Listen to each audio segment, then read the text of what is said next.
మనం కొన్ని తలంపులు జ్ఞాపకం చేసుకుంటూ వస్తున్నాం. మీకు జ్ఞాపకం ఉందనుకుంటాను.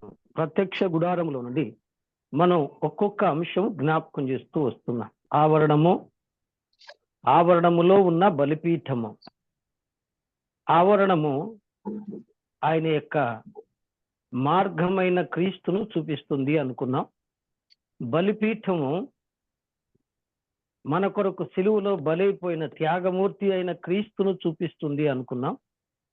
ఆ తర్వాత గంగాళము మనలను శుద్ధిపరుచు, మనలను నూతన జన్మములోనికి తీసుకుని వచ్చు యేసుక్రీస్తుగా, మనలను పరిశుద్ధపరిచి శుద్ధిపరచు యేసుక్రీస్తుగా మనం చెప్పుకున్నాం. ఇక ఆవరణములో నుండి పరిశుద్ధ స్థలములోనికి ప్రవేశించాం. పరిశుద్ధ స్థలములో దీపము వెలుగుచున్న దీప స్తంభాన్ని, వెలుగైన క్రీస్తును అక్కడ చూశాం. వెలుగైన క్రీస్తు ఆయనతో కలిసిండి వెలిగించబడుతున్నటువంటి ఆయన బిడ్డలైన క్రీస్తు బిడ్డలైనటువంటి విశ్వాసులను గురించి మనం అక్కడ చూశాం. ప్రియులారా, ఆ తరువాత పరిశుద్ధ స్థలములో రెండవ వస్తువైన సముఖపు రొట్టెల బల్లను గురించి మనం గత ధ్యానంలో జ్ఞాపకం చేసుకున్నాం. మీకు జ్ఞాపకం ఉందంటుకుంటాను. ఇక మూడవదిగా ఈరోజు మనము ధూప వేదికను గురించి ధ్యానము చేయాలి. అందుకొరకై రండి, నిర్గమకాండం 30వ అధ్యాయము. నిర్గమకాండము 30వ అధ్యాయము మొదటి నుంచి నేను చదువుతాను. దయచేసి ఆలకించమని ప్రభు పేరిట నేను జ్ఞాపకం చేస్తున్నాను. మరియు ధూపము వేయుటకు నీవు ఒక వేదికను చేయవలెను, తుమ్మకర్రతో దాన్ని చేయవలెను. దాని పొడుగు 1 మూర, దాని వెడల్పు 1 మూర, అది చచ్చౌకముగా ఉండవలెను. దాని ఎత్తు 2 మూరలు, దాని కొమ్ములు దానితో ఏకాండమై ఉండవలెను. దాని పై భాగమునకును దాని 4 ప్రక్కలకును దాని కొమ్ములకును మేలిమి బంగారు రేకు పొదిగించి దానికి చుట్టూ బంగారు జవను చేయవలెను. దాని జవకు దిగువను దానికి 2 బంగారు ఉంగరములను చేయవలెను. దాని 2 పక్కల యందలి దాని 2 మూలల మీద వాటిని ఉంచవలెను. అవి దాని మోతకర్రలకు స్థలములు. ఆ మోతకర్రలను తుమ్మకర్రతో చేసి వాటికి బంగారు రేకు పొదిగింపవలెను. సాక్ష్యపు మందసమునొద్ద నుండు అడ్డు తెర ఎదుట, అనగా శాసనముల మీది కరుణాపీఠము ఎదుట నీవు దానిని ఉంచవలెను. అక్కడ నేను నిన్ను కలుసుకొందును. అహరోను ప్రతి దినము పొద్దున దాని మీద పరిమళ ద్రవ్యముల ధూపము వేయవలెను. అతడు ప్రదీపములకు చక్కపరుచునప్పుడు దాని మీద ఆ ధూపము వేయవలెను. మరియు సాయంకాలం మందు అహరోను ప్రదీపములను వెలిగించినప్పుడు దాని మీద ధూపము వేయవలెను. అది మీ తరతరములకు యెహోవా సన్నిధిని నిత్యమైన ధూపము. మీరు దాని మీద అన్య ధూపమునైనను దహన బలి సంబంధమైన ద్రవ్యములనైనను నైవేద్యమునైనను అర్పింపకూడదు. పానీయమైనను దాని మీద పోయకూడదు. మరియు అహరోను సంవత్సరమునకు ఒకసారి ప్రాయశ్చిత్తమైన పాప పరిహారార్థ బలి రక్తము వలన దాని కొమ్ముల నిమిత్తము ప్రాయశ్చిత్తము చేయవలెను. మీ తరతములకు సంవత్సరమునకు ఒకసారి అతడు దాని నిమిత్తము ప్రాయశ్చిత్తము చేయవలెను. అది యెహోవాకు అతి పరిశుద్ధమైనది. విన్నారు కదూ? నిర్గమకాండం 30వ అధ్యాయము మొదటి వచనం నుండి 10 వచనాలు మనం చదువుకున్నాం. నిర్గమకాండం 30వ అధ్యాయము మొదటి వచనం నుండి 10 వచనాలు చదువుకున్నాం. బాగా వినండి.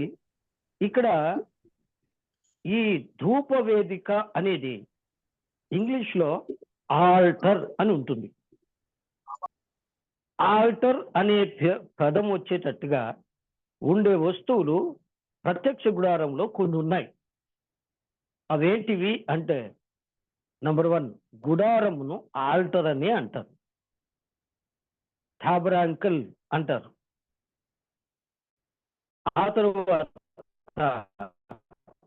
గుడారం నుండి ఇత్తడి బలిపీఠమును ఆఫ్ బర్నింగ్. ఇక రెండవది ధూపవేదిక. ఈ ధూపవేదికకు ఆ యొక్క దహన బలిపీఠానికి రెంటికి దగ్గర సంబంధాలు ఉన్నాయి. దగ్గర సంబంధాలు కొలతలలో కానీ దానికి పెట్టబడిన పేర్లలో కానీ దగ్గర సంబంధాలు ఉన్నాయి. ఈ యొక్క ధూపవేదికను కూడా ఆల్టర్ అంటారు. ఏమండి? Altar of fragrance. ఏమండి? ధూప వేదిక కదండి. ఆల్టర్ ఆఫ్ ఇన్సెన్స్ అని, ఏమండి, గోల్డెన్ ఆల్టర్ అని కూడా అంటారు. ఇక్కడ ఈ బలిపీఠాన్ని దేనితో చేయాలి అన్నారు అంటే, దీన్ని ఏమండి తుమ్మకర్రతో చేస్తారు. తుమ్మకర్రతో చేసి దానికి బంగారాన్ని పొదుగుతారు అని వ్రాయబడింది. ఏమండి? నీవు ధూప వేదికను తుమ్మకర్రతో దాన్ని చేయవలెను. చేసి ఏం చేయాలి?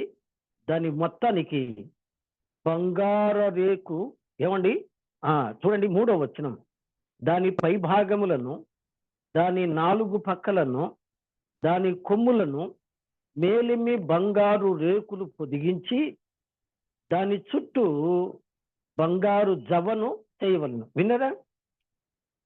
బలిపీఠము ఇత్తడితో చేయబడుతుంది. దాన్ని ఇత్తడి బలిపీఠము అన్నారు. ఇది బంగారు బలిపీఠము అంటారు. ఏమండి? Golden altar. ప్రకటన గ్రంథంలో కూడా బలిపీఠము అనే మాటను మనం చదువుతాం. అక్కడ పరలోకంలో ఉన్న ఆ బలిపీఠము, ఏమండి, దహన బలిపీఠము కాదు, అది ధూప వేదిక. ధూపం వేయటానికి దాంట్లో నిప్పులు ఉంటాయి. దాని మీద ధూపము వేస్తారు. పరిమళ ద్రవ్యాలతో ధూపము వేస్తారు. కాబట్టి అతి పరిశుద్ధ స్థలము యొక్క ద్వారమునొద్ద, అతి పరిశుద్ధ స్థలమున యొక్క ద్వారమునొద్ద ధూపవేదిక ఉంటుంది. ఇప్పుడు మీరు అర్థం చేసుకోవాలి. మొదటి గుడారంలోనికి ప్రవేశించగానే, ఏమండి, మొదటి గుడారంలోనికి ప్రవేశించగానే ఎడమ వైపు దీప వృక్షము ఉంటుంది. కుడివైపు ప్రియులారా ఆ యొక్క సముఖపు రొట్టెల బల్ల ఉంటుంది. ఎదురుగా ధూప వేదిక ఉంటుంది. ఆ ఎదురుగా ఉండే ధూప వేదిక ఎక్కడ ఉంటుందంటే సరిగ్గా ఆ యొక్క మందసమునకు ఎదురుగా ఉండాలి. అయితే తేడా ఏంటి అంటే, ఆ మందసానికి ఈ యొక్క ధూప వేదికకు ఒకే సరళ రేఖలాగా ఎదురుగా ఉంచి మధ్యలో తెర వేస్తారు. ఈ తెర ఆ గుడారమును 2 భాగాలు చేస్తుంది. ఈ 2 భాగాల్లో ధూపము, ధూపవేదిక, ఆ యొక్క దీపవృక్షము, ఆ యొక్క సముఖపు రొట్టెల బల్ల ఉన్నటువంటి పరిశుద్ధ స్థలమును, తరువాత అవతల పక్క ఉన్న ఆ యొక్క సన్నిధి లేదా సాక్ష్యపు మందసము ఉన్న భాగమును రెండిటిని వేరు చేసే తెర. ఆ తెర మధ్యలో ఉంటుంది. తెరకు యువతల భాగమున ధూప వేదిక ఉంటుంది. తెరకు అవతల భాగమున సన్నిధి అనగా ప్రియులారా ఆ యొక్క ఆల్టర్ ఉంటుంది. దాన్ని ఏమంటారు?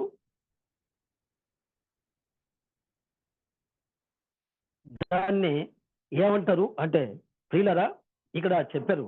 ఏం చెప్పారు అంటే మందసము 6వ వచనం, సాక్ష్యపు మందసము నొద్ద నుండు అడ్డు తెర ఎదుట. కదండి, వెనక సాక్ష్యపు మందసము ఉంటుంది అంటే అవతల, యువతల ధూపవేదిక ఉంటుంది. ఈ రెంటిని వేరు చేసేది అడ్డు తెర. ఆ అడ్డు తెరల గురించి తర్వాత మనం ధ్యానం చేసుకుందాం.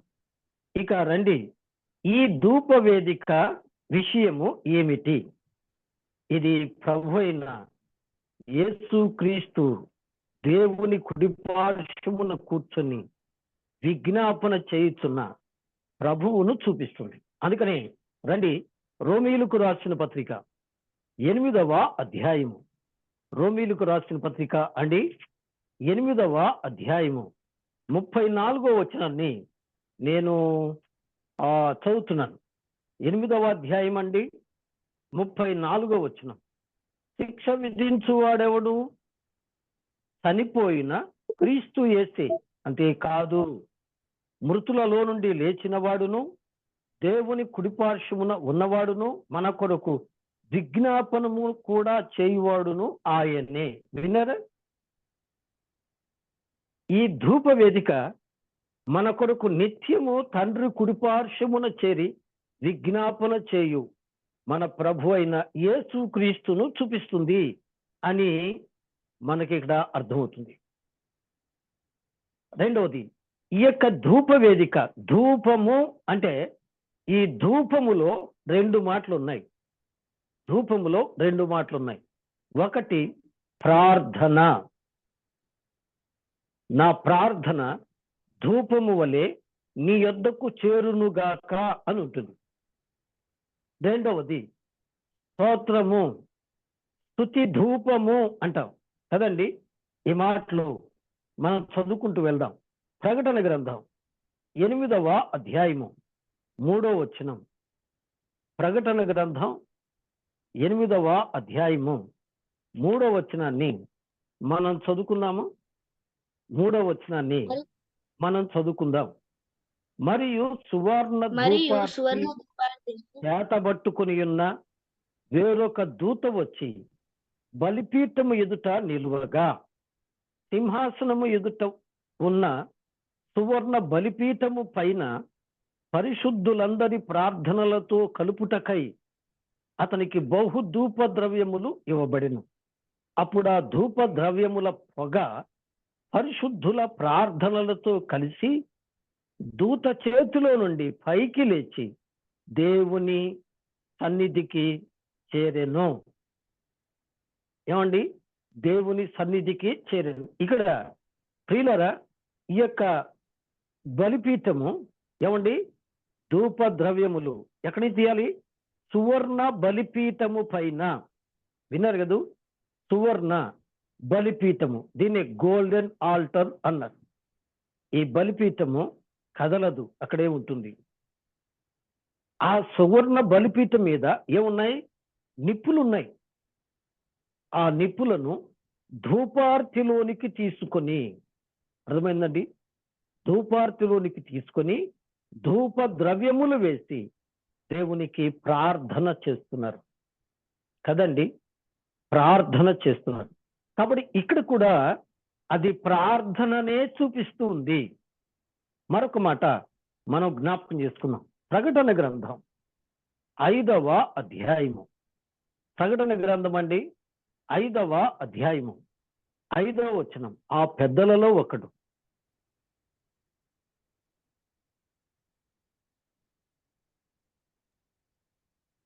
ఆ పెద్దలలో ఒకడు ఏడవకము, ఇదిగో దావీదుకు చిగురైన యూదా గోత్రపు సింహము 7 ముద్రలను తీసి ఆ గ్రంథమును విప్పుటకై జయము పొందిన నాతో చెప్పాను. మరియు సింహాసనమునకును ఆ 4 జీవులకును పెద్దలకును మధ్య వధింపబడినట్లుండిన గొర్రెపిల్ల నిలిచి ఉండుట చూచితిని. ఆ గొర్రెపిల్లకు 7 కొమ్ములను 7 కన్నులను ఉండెను. ఆ కన్నులు భూమి అందంతటా పంపబడిన దేవుని 7 ఆత్మలు. ఆయన వచ్చి సింహాసనమునందు ఆసీనుడయుండు వాని చేతిలో నుండి ఆ గ్రంథమును తీసుకొనెను. ఆయన దానిని తీసుకొనినప్పుడు ఆ 4 జీవులను, వీణలను, ధూప ద్రవ్యములతో నిండిన సువర్ణ పాత్రలను పట్టుకొని ఉన్న ఆ 24 పెద్దలను గొర్రెపిల్ల ఎదుట సాగిలపడిరి. ఈ పాత్రలు వినరా, ఈ పాత్రలు ఇంగ్లీష్లో దిస్ సెన్సర్, ఈ పాత్రలు పరిశుద్ధుల ప్రార్థనలు. వినరా, పరిశుద్ధుల ప్రార్థనలు. బాగా అర్థం చేసుకోవాలి. ఇక్కడ మరి వ్రాయబడ్డ మాట ప్రకారం సువర్ణ ధూపార్తులు అంటే ధూపము ప్రార్థనకు సూచన. బాగా అర్థం చేసుకోవాలని ప్రభు పేరిట నేను జ్ఞాపకం చేసుకున్నాను. ఇంకో మాట, మరి కీర్తనల గ్రంథం 141వ అధ్యాయము నా ప్రార్థన ధూపము వలెను, నేను చేతుట సాయంకాల నైవేద్యం వలను నీ దృష్టికి అంగీకారములగును గాక.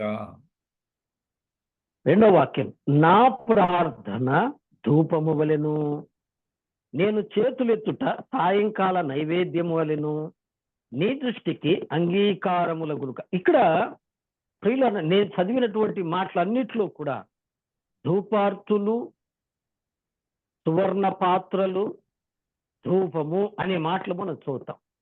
ఇక్కడ ఈ 3 చోట్ల కూడా మనం తర్కించుకుంటూ వెళితే 2 విషయాలు కనబడతాయి. ఒకటి ప్రార్థన, 2 స్తుతి. ప్రకటన 5వ అధ్యాయంలో 24 పెద్దలు ఆ ప్రభువును స్తుతిస్తున్నారు. 8వ అధ్యాయంలో వారు ప్రార్థనలు చేస్తున్నారు, ప్రభువును స్తుతిస్తున్నారు. ఇక్కడ ఏమంటాడు, నా ప్రార్థన ధూపము వలెను, నేను చేతులెత్తుట సాయంకాల నైవేద్యము వలెను. 3వ మాట ఏంటంట, నైవేద్యము వలెను. ఈ ధూప వేదిక ఏం చేయబడుతుందండి, కర్రతో చేయబడుతుంది. ఏ కర్ర అది? అది తుమ్మ కర్ర అని ఇందాక చదివాం. మనం ఆ యొక్క ప్రియులారా సముఖపు రొట్టెల బల్ల దగ్గర కూడా తుమ్మ కర్రను చూసాం. సముఖపు రొట్టె బల్లను కూడా తుమ్మ కర్రతో చేసి బంగారు రేకు పొదిగించినట్లుగా మనం చూసాం. అక్కడ మనం చెప్పుకున్న మాటే ఇక్కడ కూడా వర్తిస్తుంది. తుమ్మకర్ర యేసుక్రీస్తు ప్రభువారి యొక్క సంపూర్ణ మానవత్వాన్ని చూపిస్తుంది. బంగారము ఆయన దైవత్వాన్ని చూపిస్తుంది. ఏమండి, అంతేకాదు ఆయన మనకు ప్రియులారా ప్రధాన యాజకుడు. ఆయన మనకు ఏమైనాడండి, ప్రధాన యాజకుడు. దేవుని నామానికి స్తోత్రం. కాబట్టి ఈ కర్ర ఏమండి, ఆయన మానవత్వాన్ని, బంగారము ఆయన దైవత్వాన్ని చూపిస్తుంది. ఇక రండి, దీని ఎత్తు 2 మూరలు. దాని యొక్క కొలతలు చూశారు కదూ, నేను చదువుతాను. నిర్గమకాండం 30వ అధ్యాయము. 30వ అధ్యాయంలో కొలతలు మనం చదివినప్పుడు ప్రియులారా, ఈ కొలతలు మనకి ఏ జ్ఞాపకం చేస్తాయి అంటే, ఇత్తడి బలిపీఠము యొక్క కొలతలను మనకు జ్ఞాపకం చేస్తాయి. చూడండి 2వ వాక్యం. దాని పొడుగు 1 మూర, దాని వెడపు 1 మూర. అది చచ్చౌకముగా ఉండవలెను. దాని ఎత్తు 2 మూరలు. వినరా, గమనించారా? ఇక్కడ బలిపీఠము కొలతలు, ధూపవేదిక కొలతలు ఒకే విధంగా ఉంటాయి.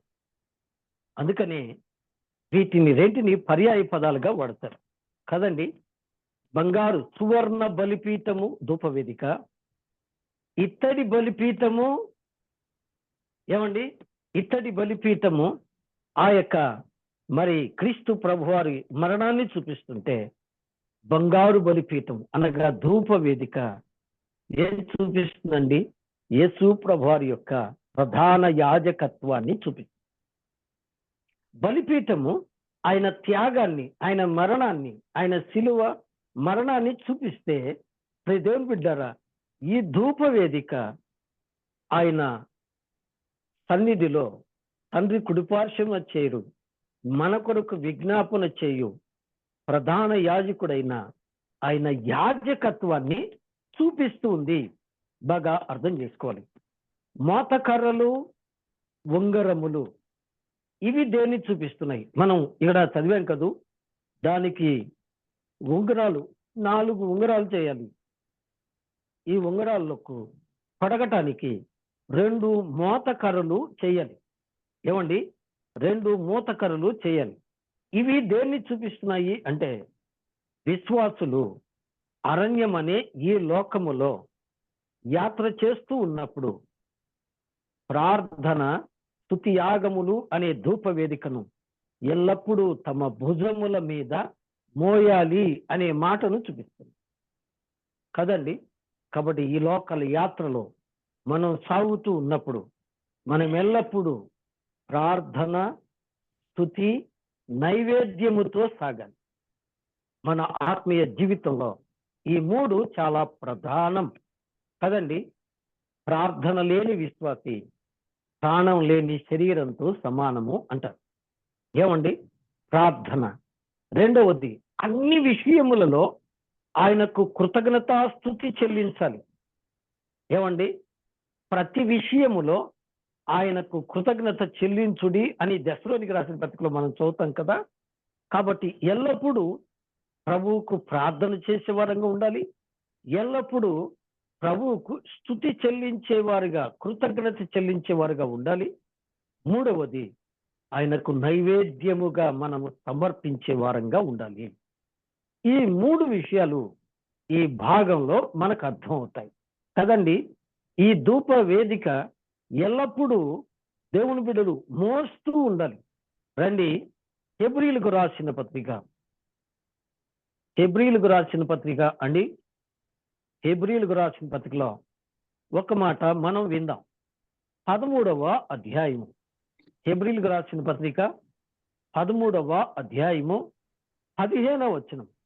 కాబట్టి ఆయన ద్వారా మనము దేవునికి ఎల్లప్పుడూ స్తుతియాగము చేయుదము, అనగా ఆయన నామమును ఒప్పుకొనుచు జిహ్వ ఫలము అర్పించను. ఏంటంట?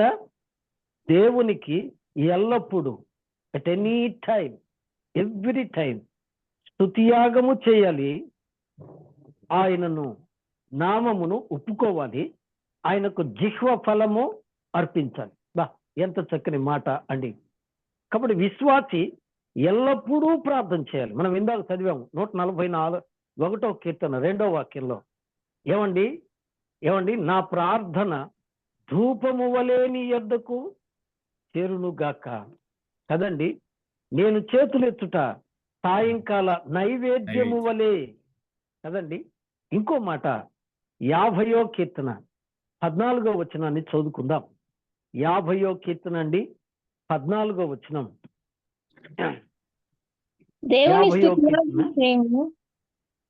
చదమ్మా. దేవునికి స్తుతియాగము చేయము, మహోన్నతునికి నీ మొక్కుబడులు చెల్లించుము. దేవునికి స్తుతియాగము చేయము, మహోన్నతునికి నీ మొక్కుబడులు చెల్లుము. విన్నరు ఇక్కడ? స్తుతియాగము చేయము,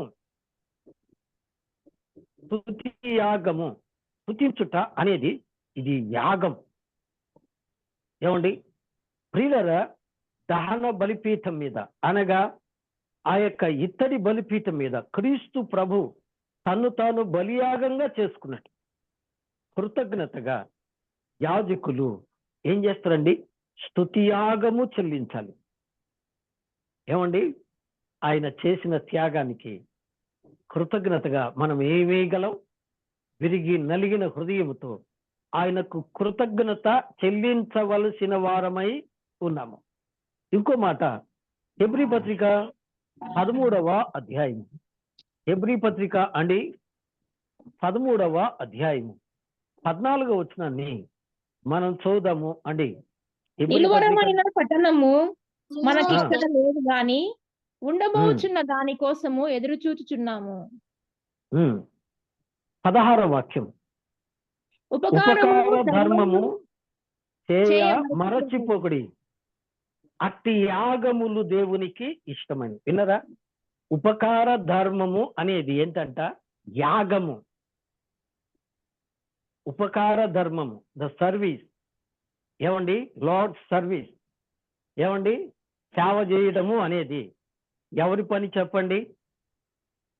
ఏంటన్నా అట్ట అడుగుతావు? సేవకుల పని కదంటన్నా. సేవ చేయడానికి వచ్చారు కాబట్టి వాళ్ళు సేవకులు, వాళ్ళు సేవ చేస్తారు, మేము కూర్చుంటాం. అది క్రొత్త నిబంధన లక్షణం కాదు. పాత నిబంధన ప్రకారం యాజకులు దేవుని మందిరములో పరిచర్య చేస్తారు, తప్పులేదు, ఆ మాట సత్యమే. అయితే క్రొత్త నిబంధన ప్రకారం యాజకులు ఎవరు? ఏమండి? మీరు చీకటిలో నుండి ఆశ్చర్యకరమైన తన వెలుగులోనికి మిమ్మును పిలిచిన వాని గుణాతిశయములను ప్రచురము చేయి నిమిత్తము ఏర్పరచబడిన వంశమును, రాజులైన యాజక సమూహము, దేవుని సొత్తైన ప్రజలునై ఉన్నారు. విన్నదా? ప్రకటన గ్రంథం 1వ అధ్యాయం 6వ వచనం కూడా అదే చెప్తుంది. పేతురు రాసిన మొదటి పత్రిక 2వ అధ్యాయం 9వ వచనము, ప్రకటన గ్రంథం 1వ అధ్యాయము 6వ వచనం. ఇవి రెండు కూడా ఏం చెప్తాయి? ఆయన తన రక్తము ద్వారా మనలను విడిపించి చీకటిలో నుండి వెలుగులోనికి నడిపించి రాజులైన యాజక సమూహంగా చేశారు. సో దట్ క్రొత్త నిబంధన ప్రకారం క్రీస్తును నమ్మి బాప్తిసం పొంది రక్షించబడిన ప్రతి ఒక్కరూ ఎవరు చెప్పండి? యాజకులే. ఏమండి? యాజకులే. ఇప్పుడు ఇంకో మాట కూడా చూద్దాం. ఫిలిప్పీలకు రాసిన పత్రిక, ఫిలిప్పీలకు రాసిన పత్రిక అండి 2వ అధ్యాయం. ఫిలిప్పీలకు రాసిన పత్రిక అండి 2వ అధ్యాయం 17వ వచనాన్ని మనం చదువుదాం. మరియు నీ విశ్వాస యాగములోను చదవమ్మా, దాని సంబంధమైన సేవలోను నేను పానార్పణముగా పోయబడినను నేను ఆనందించి మీ అందరితో కూడా సంతోషింతును. వినరా? విశ్వాసయాగము అనే మాట ఇక్కడ వాడాడు. వినరా? ఇక్కడ మనం చదివిన వచనాలన్నీ కూడా మీరు గమనిస్తే యాగము అనే మాట మనం గమనిస్తాం. కాబట్టి ఈ ధూప వేదిక మనకు నేర్పేది ఏంటంటే ధూపము వేయుట, ప్రార్థన చేయటం, స్తుతి యాగము చెల్లించుట. తర్వాత ఏమండి? 3వ మాట మనం ఏమనుకున్నాం? స్తుతియాగము లేదా స్తోత్రార్పణము చేయుట. ఏమండి? ఆ తర్వాత నైవేద్యముగా 141వ కీర్తన మనం చదివాం. నైవేద్యముగా, స్తుతియాగము, నైవేద్యము కదండి. ఈ 3 కూడా ఈ ధూప వేదిక మీద కనిపిస్తాయి. ఇక రండి, ఇక్కడ బలిపీఠం మీద ఏమండి మోతకర్రలను, ఉంగరాలను చూసాం. మోతకర్రలను, ఉంగరాలు. ఈ బలిపీఠానికి 4 కొమ్ములు ఉంటాయి అని కూడా మనం చదివాం. మీకు జ్ఞాపకం ఉందా? ఆ మాట మరలా మీకు జ్ఞాపకం చేస్తాను. నిర్గమకాండం 30వ అధ్యాయము. నిర్గమకాండం అండి 30వ అధ్యాయము. 30వ అధ్యాయంలో ఇక్కడ ఆ బలిపీఠానికి కొమ్ములు కూడా చేయాలి అన్నాడు. దానికి ఏముండాలంట? 2వ వచనంలో దాని పొడుగు 1 మూర, వెడల్పు 1 మూర, అది చచ్చౌకముగా ఉండాలి.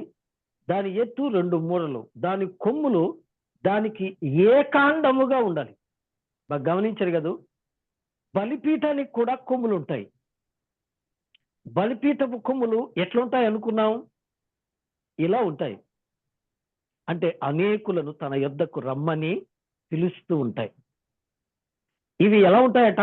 సచ్చౌకముగా సమానము కదండి. ఈ 4 కొమ్ములు సమానంగా ఉంటాయి. అది దహన బలిపీఠం దగ్గర చెప్పుకున్నాం. మరి ఇక్కడ ఈ కొమ్ములు దేని చూపిస్తాయి అంటే ద్వితీయోపదేశకాండము 33వ అధ్యాయము 17వ వచనం మనం చూస్తే ఏమండి అక్కడ రాయబడ్డ మాట ఏంటంటే కొమ్ములు బలమునకు సూచన. చదవమ్మా 33. అతని భుజములకు మొదట పుట్టిన దానికి ఘనత కలదు. అతని కొమ్ములు గురుపోతు కొమ్ములు. వాటి వలన చదవమ్మా. అతడు భూమి అంతము వరకు జనులను త్రోసివేయును. ఎఫ్రాయిము యొక్క 10 వేలును మనష్షే యొక్క 1 వేలును అలాగున నుందురు. కొమ్ములు దేనికి సూచన అండి? బలానికి సూచన. వృషభమునకు మొదట పుట్టిన దానికి ఘనత కలుగును. అతని కొమ్ములు గురుపోతు కొమ్ములు. ఏమండి ఇంకో మాట కూడా చూద్దాం. గురుపోతు కొమ్ములు.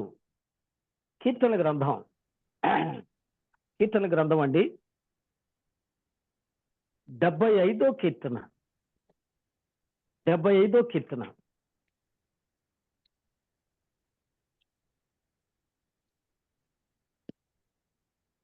కీర్తన గ్రంథం అహంకారులకు నేను ఆజ్ఞ ఇచ్చున్నాను. కొమ్ము ఎత్తకుడి, ఎత్తుగా కొమ్ము ఎత్తకుడి, పొగురు పట్టిన మాట్లాడుకుడి అని భక్తిహీనులకు నేను ఆజ్ఞ ఇచ్చుచున్నాను. 10వ వచనం. భక్తిహీనుల కొమ్ములన్నిటినీ నేను విరగొట్టేదను, నీతిమంతుల కొమ్ములు హెచ్చింపబడును. వినరా ఇక్కడ కొమ్ము అనే మాట. ఏమండి భక్తిహీనుల బలాన్ని ఆయన విరగొట్టేస్తారు, నీతిమంతులను ఇంకా బలపరుస్తారు. కొమ్ము బలం కదండి. గురుపోతుకు ఏముంటాయి? కొమ్ములు ఉంటాయి. అది యుద్ధం దేనితో చేస్తుంది? కొమ్ములతోనే చేస్తుంది. అంటే దాని ఆయుధం అదే, దాని బలము అదే. సో కాబట్టి ఇక్కడ కొమ్ము బలానికి సూచన. ఏం చేస్తాడట? భక్తిహీనుల కొమ్ములు విరగదీస్తాడట, వారి బలాన్ని ఓడించి వేస్తాడు. అయితే ప్రియులరా, దేవుని బిడ్డల యొక్క ఆ కొమ్ములను ఆయన ఇంకా బలపరుస్తాడట. ఏమండి ఇంకా బలపరిచే దేవుడు. ఏమండి బలపరిచే దేవుడు. కొమ్ములు బలానికి సూచన. ఇక మనము 5వదిగా ధూపవేదిక ప్రధాన యాజకుడైన యేసుక్రీస్తు ప్రభువారిని చూపిస్తుంది అని మనం చెప్పుకున్నాం కదూ. ఇప్పుడు హెబ్రీయులకు రాసిన పత్రిక 10వ అధ్యాయం కదూ. హెబ్రీయులకు రాసిన పత్రిక 10వ అధ్యాయంలో ప్రభు మనకు కనిపిస్తున్నారు. ఎలా కనిపిస్తున్నారు? మన ప్రధాన యాజకుడు, మనకు సరిపోయిన వాడు కదండి. మన ప్రధాన యాజకుడు మనకు సరిపోయిన వాడు. ఎక్కడుందన్నమాట చూడండి, హెబ్రీయులకు రాసిన పత్రిక చదమ్మా. మరియు ప్రతి యాజకుడు దినదినము సేవ చేయుచు పాపములను ఎన్నటికి తీసివేయలేని ఆ బలులనే మాటి మాటికి అర్పించుచు ఉండును. చాలమ్మా. ఇక్కడ చూడండి, మనం ఇంకా వివరంగా చెప్పుకోవడానికి 19వ వచనం. సహోదరులారా, యేసు మన కొరకు ప్రతిష్ఠించిన మార్గమున అనగా నూతనమైనదియు జీవము గలదియు ఆయన శరీరము అను తెర ద్వారా ఏర్పరచబడినది అయిన మార్గమున ఆయన రక్తం వలన పరిశుద్ధ స్థలమునందు ప్రవేశించటకు మనకు ధైర్యము కలిగి ఉన్నది. దేవుని ఇంటి పైన మనకు గొప్ప ప్రధాన యాజకుడు ఉన్నాడు గనుక. వినరా?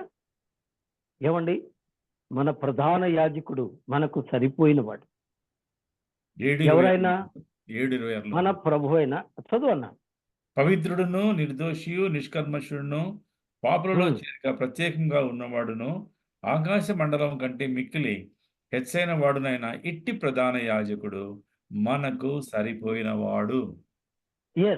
ఈ యొక్క ధూపవేదిక యేసు ప్రభు వారి యొక్క యాజకత్వాన్ని చూపిస్తుంది. ఏమండి? యాజకత్వాన్ని చూపిస్తుంది. ఆయన మన కొరకు యాజకుడు, ప్రధాన యాజకుడు. అలాగే మనలను కూడా యాజకులుగా చేశారు. ఇట్టి యాజకులు ఏం చేయాలి? యాజకత్వము చేయాలి. యాజకుడు చేసే పని ఏమిటి? యాజకత్వము. ఏమిటి యాజకత్వము? మనం ఇక్కడ చూసాం నిర్గమకాండం 30వ అధ్యాయంలో. ఏమండి? అహరోను ప్రతి దినము పొద్దున దాని మీద పరిమళ ద్రవ్య ధూపము వేయాలి. అలాగే 8వ వచనం, సాయంకాలం మందు అహరోను ప్రదీప్ వెలిగించినప్పుడు దాని మీద ధూపము వేయాలి. At the morning and evening. అర్థమైలా? ఉదయము సాయంత్రము. ఏమండి? ఈ దినాల్లో శనివారం విజ్ఞాపనకు రమ్మంటని కష్టంగా ఉంది కదండి. కానీ యాజకుడట ఉదయము ధూపం వేయాలి, సాయంత్రము ధూపం వేయాలి. బాగా సాయంత్రం ఉదయకాల ప్రార్థన, సాయంకాల ప్రార్థన. యాజకులు ప్రతిదినం ఎలా చేస్తారు? అండి అంటే ఏమండి? ఉదయకాల ప్రార్థన అంటే ధూపం వేస్తారు, సాయంకాల ధూపము వేస్తారు. రండి, లేవీ కాండంలో మనకు చెప్పబడిన మాటల ప్రకారం మనము ప్రతిదినము ధూపం వేయాలి. ప్రతిదినము నిర్గమకాండంలో మనకు చెప్పినట్లు ప్రతిదినము పొద్దున, ప్రతిదినము సాయంకాలము ధూపం వేయాలి. ఇది యెహోవా సన్నిధిని నిత్యమైన ధూపము. ఇది పరిశుద్ధులకు దేవుడు అప్పగించిన కట్టడ. కాబట్టి ప్రియులరా, ఈ ధూప వేదిక కదలదు, నిత్యము అక్కడే ఉంటుంది. అయితే ఆ మందిరం అంతటికి ఏమండి? ధూప వేదిక దగ్గర ఉన్న నిప్పులను తీసుకొని యాజకులు ధూపార్తలను వాడతారు. వాటిని ఏమంటారండి? సెన్సర్స్ అంటారు. ఏమండి? ధూపార్తులు. ఈ ధూపార్తులను తీసుకుని ఏమండి? దానిలో నిప్పులు పోసి ఎక్కడి నుంచి తీస్తారు? ఈ ధూప వేదిక మీద నుంచి తీస్తారు. ఆ ధూప వేదిక మీద తీసిన నిప్పులను తీసుకొని వాటి మీద సుగంధ ద్రవ్యములను వేసి, ఈ సుగంధ ద్రవ్యాల గురించి ఇదివరకు మనం చెప్పుకున్నాం. మీకు గుర్తుందా? ఇదివరకు మనం చెప్పుకున్నాం. ఏమిటవి అంటే ప్రియులరా, వాటిని గురించి మనం చాలా చెప్పుకున్నాం కదా. ఆ పరిమళ ద్రవ్యములు ఏమిటవి? ఏమండి? ఇదే అధ్యాయంలో 30వ అధ్యాయంలో ఉన్నాయి. 30వ అధ్యాయంలో 23వ వాక్యం, పరిశుద్ధుల సంబంధమైన తులము చొప్పున అచ్చమైన గోపరసము, ఏమండి? లవంగ పట్ట, ఏమండి? నిమ్మగడ్డి, ఏమండి? ఒలీవ నూనె, ఇవన్నీ తీసుకొని ప్రతిష్టాభిషేక తైలము చేస్తారు. ఇంకా రండి, మనం ఇంకా చూస్తే 34, 35 మరియు యెహోవా మోషేతో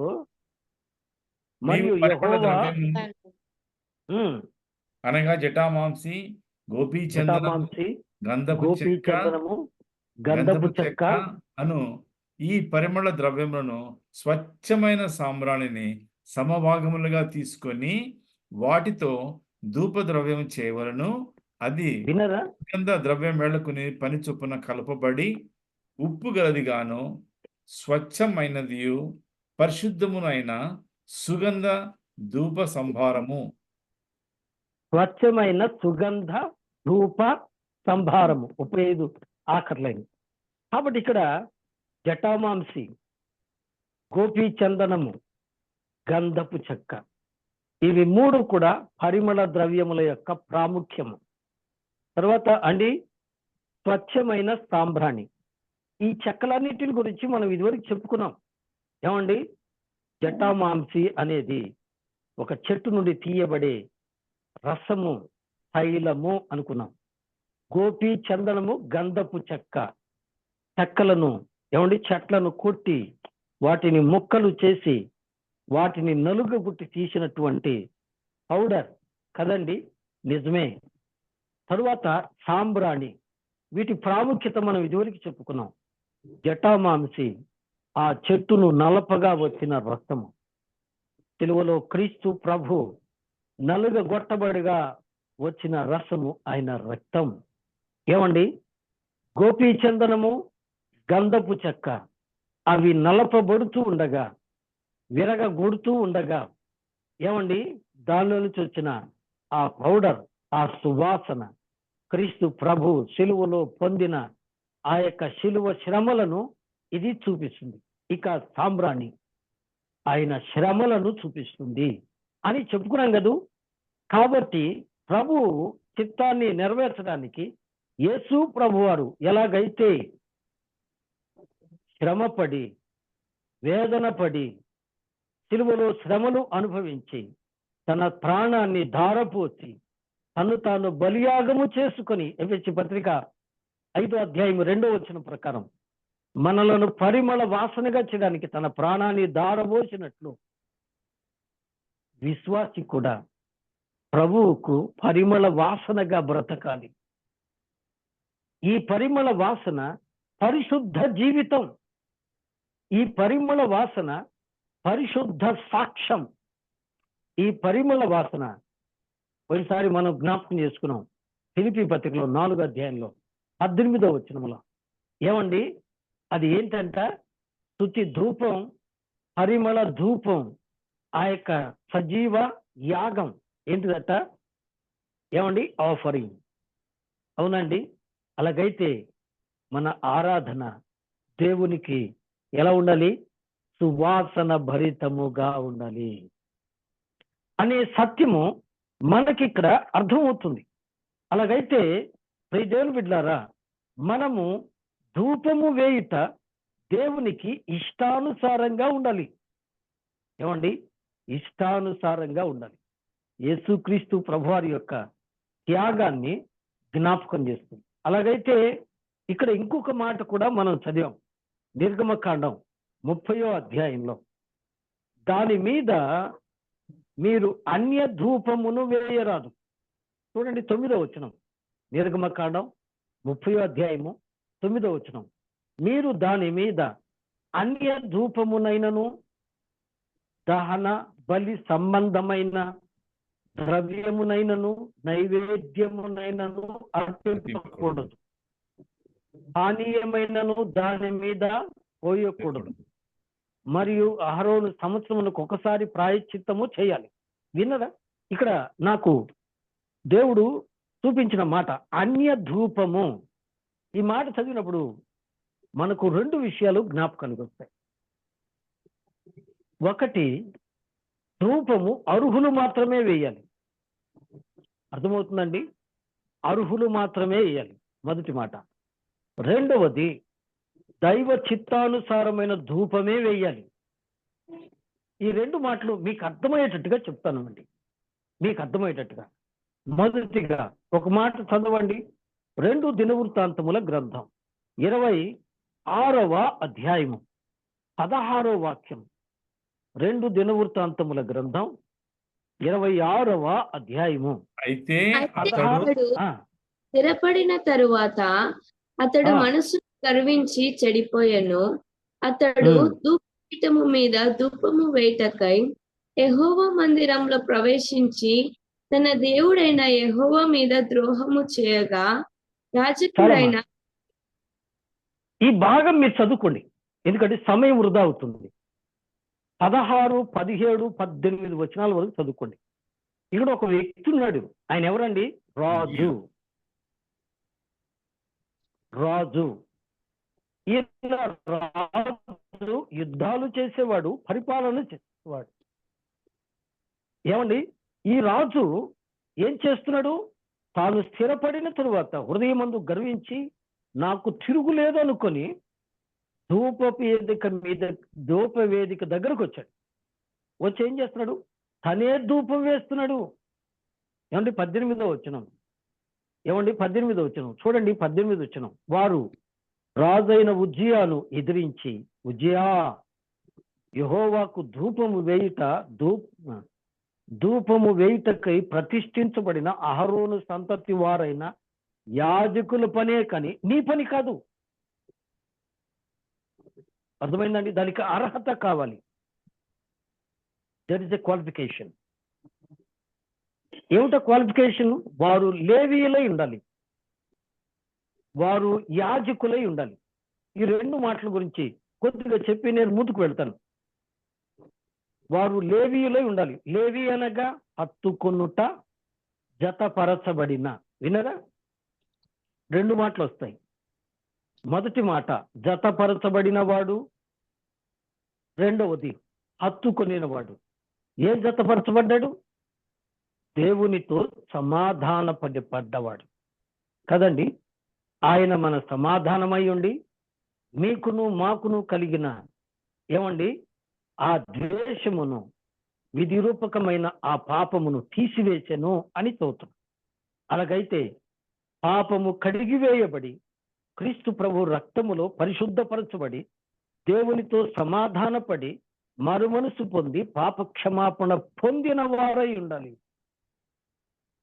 ఆయన నీతిమంతుల ప్రార్థన ఆలకించును, ఆయన నీతిమంతుల ప్రార్థన అంగీకరించును, పాపుల ప్రార్థన ఆలకించడు. అర్థమైందండి? నీలో ఏదైనా పాపం దాచిపెట్టుకొని నీవు పాపంలో జీవిస్తూ నువ్వు చేసే ప్రార్థన వ్యర్థము, ప్రభు ఆలకించడు. ఈ సత్యాన్ని గమనించండి. రెండవది ఏమండి? హత్తుకొనుట. హత్తుకొనుట అంటే దేవునిని హత్తుకోవాలి, ప్రభు పరిచర్యను హత్తుకోవాలి, ప్రభువును హత్తుకొని జీవించే కుటుంబమై ఉండాలి. అట్టివారి ప్రార్థన దేవుడు ఆలకిస్తాడు. కానీ ఉజ్జియా ఏం చేస్తున్నాడండి? నాకేం తిరుగులేదు, నేను రాజును, వీళ్ళందరూ నా వల్ల బ్రతుకుతున్నారు, నేను ఏం చేస్తే మాత్రం వీళ్ళు నన్నేం చేస్తారని ఒక గర్వం, అతిశయం దేవుని యొద్ద అలా పనికిరాదు. తను తాను తగ్గించుకున్నవాడు హెచ్చింపబడును. యెహోవా సన్నిధిని భయభక్తులతో వణుకుచున్న వానిని యెహోవా దృష్టించుచున్నాడు. దేవునికి భయపడుతున్నావా? దేవునికి లోబడుతున్నావా? దేవునికి విధేయుడు అయ్యవా? బాబు అమ్మా ఆలోచించాలని ప్రభు పేరట నేను జ్ఞాపకం చేస్తాను. మొదటిది అర్హత కలిగి ధూపం వేయాలి. రెండో మాట రండి, లేవియ కాండం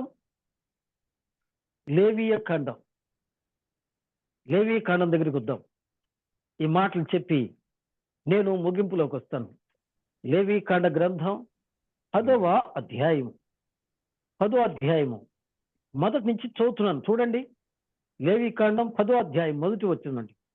అహరోను కుమారులైన నాదాబు, అబీహులు తమ ధూపార్తులను తీసుకొని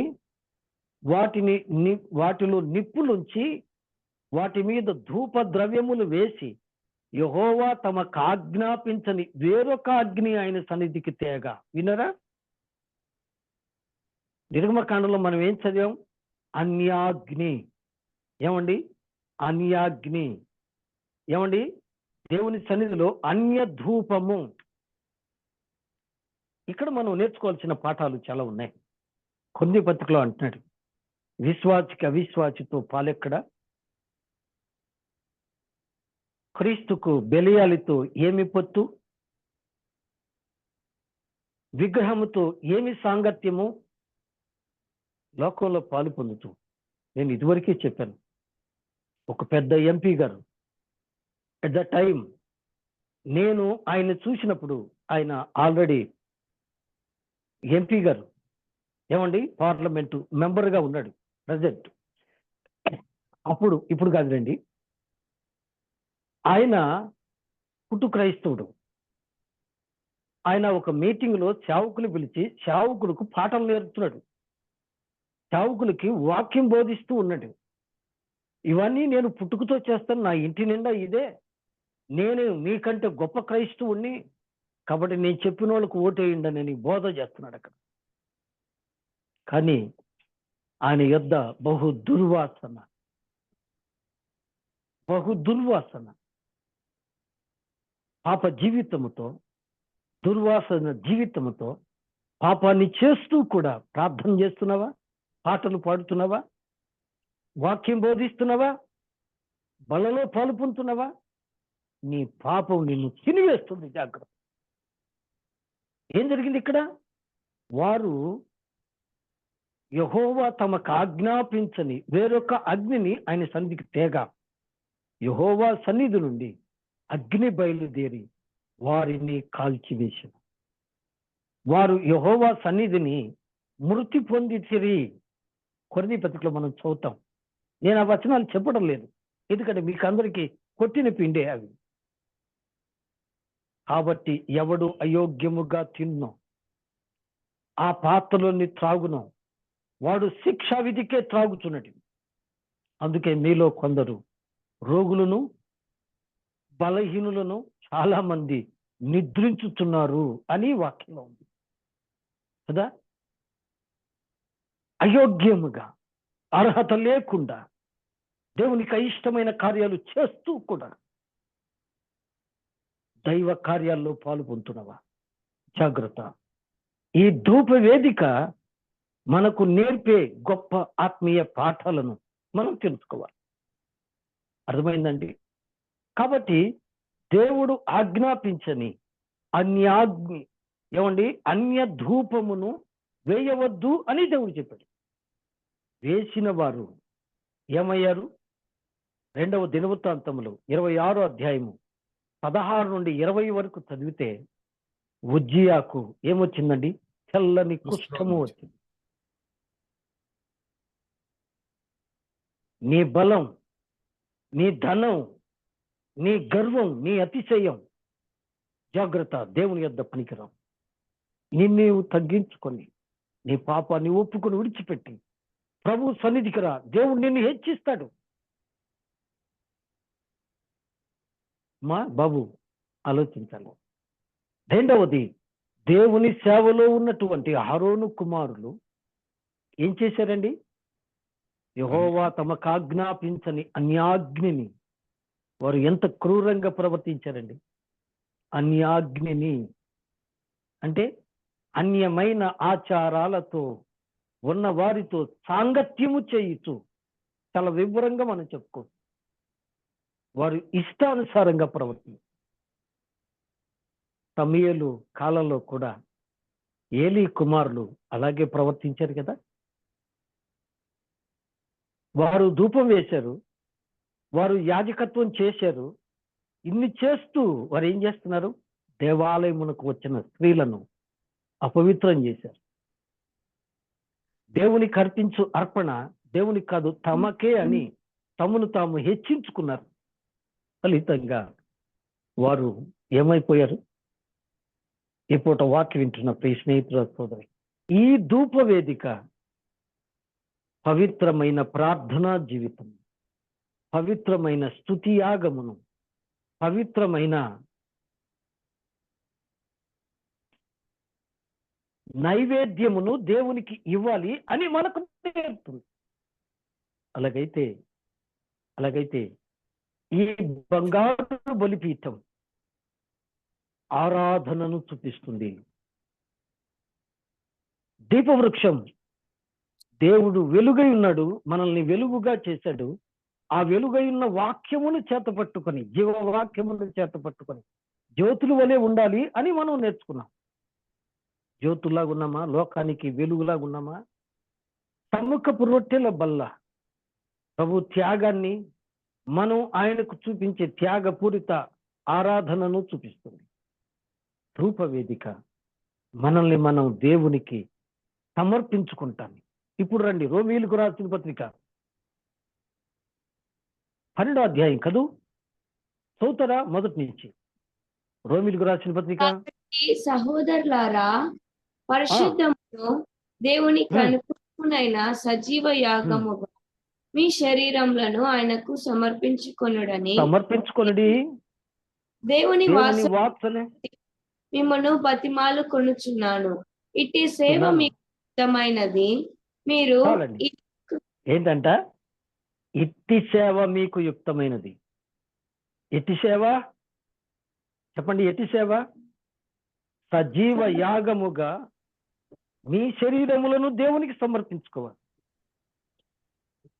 నీ శరీరాన్ని, నీ మనసును పాపానికి అప్పగించుకొని, నీ మనసులో దేవుని కంటే ధనానికి, సంపాదనకు ప్రాధాన్యతనిచ్చి ఆరాధన చేస్తే ప్రయోజనం అంటారా?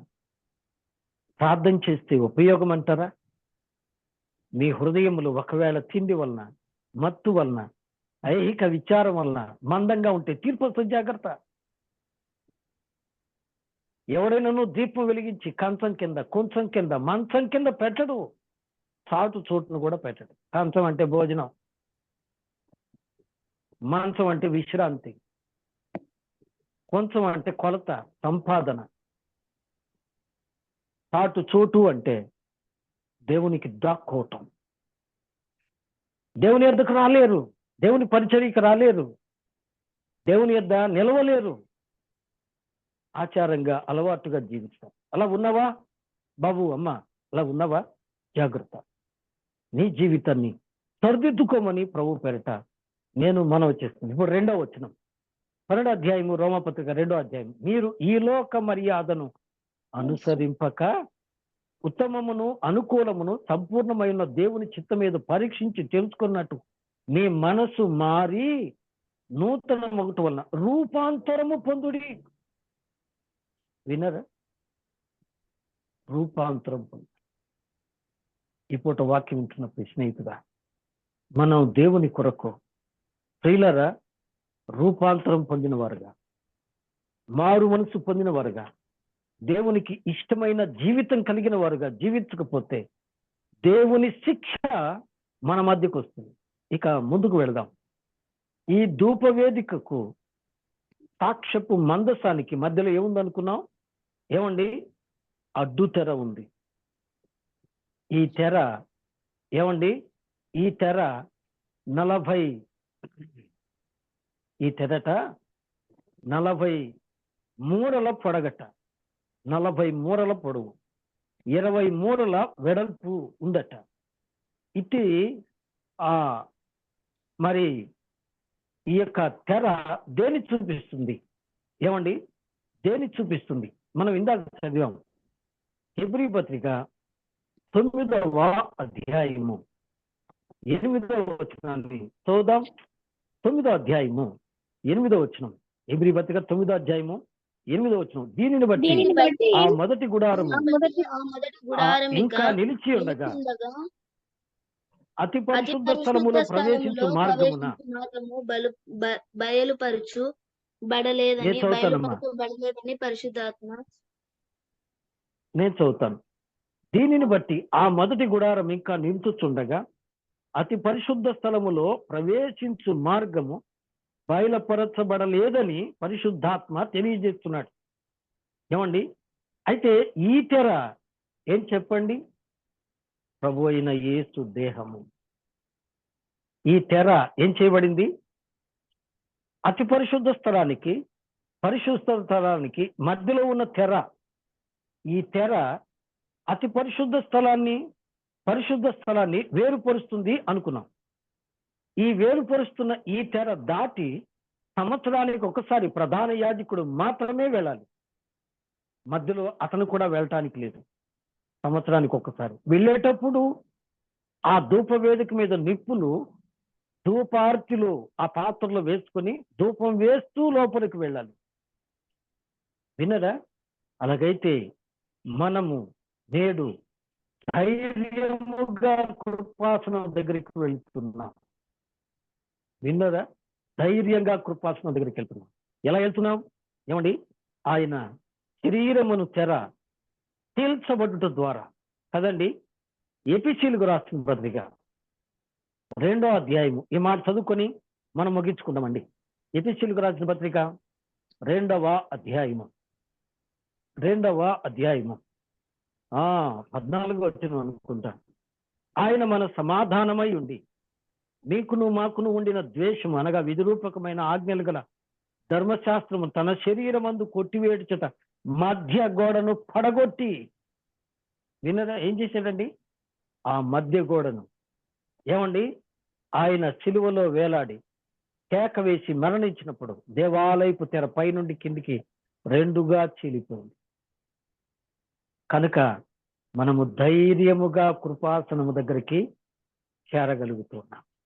ధైర్యంగా ఎబ్రీ పత్రికలో ఉంది.